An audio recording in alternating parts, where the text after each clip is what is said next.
करते हैं कि जब भी कोई हमला होता है तो आप कहते हैं भाई अफगानिस्तान से हुआ, तो जब अफगानिस्तान से हुए तो ये तो भाई आपकी कोताही है। د پاکستان تازه منافقت پر طالبانو غټ الزام او د ایمل ولی خان ځواب وایي ځانونه مه شرموئ د اغزن سیم او زرګونو پوځیانو څخه ترهګر څنګه تیریږي. جزئیات هم دلته وګورئ او چینل هم سبسکرایب کړئ.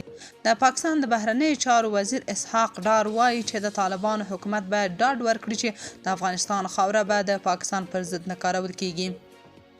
اسحاق ډار ادعا کړې چې په افغانستان کې د امریکایي ځواکونو پاتې وسلې د پاکستاني طالبانو ټي ټي پي لاسته ورغلي دي.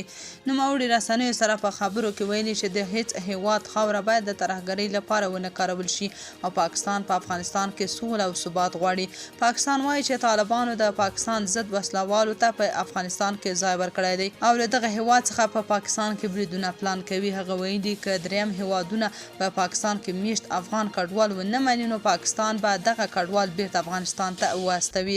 د طالبانو حکومت تر اوسه په دې اړه څه نه دي ویلي، خو تر دې وړاندې په ځلونو ویلي چې د افغانستان خاوره به د هیڅ هیواد پر ضد نه کارول کیږي او پوځي تجهیزات په خوندي ډول ساتل شوي دي.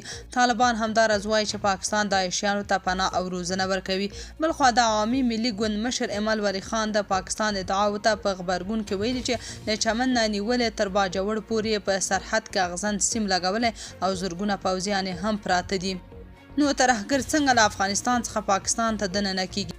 مه کوئ ځانونه مه بې عزته کوئ. ستاسو دا خبرې خپله په دې دلالت کوي چې تاسو کمزوري یاست او سرحدونه مو ټینګ ساتلي نه دي. تاسو په دې اړه څه نظر لرئ؟ کومنټ کې شریک او چینل هم سبسکرایب کړئ.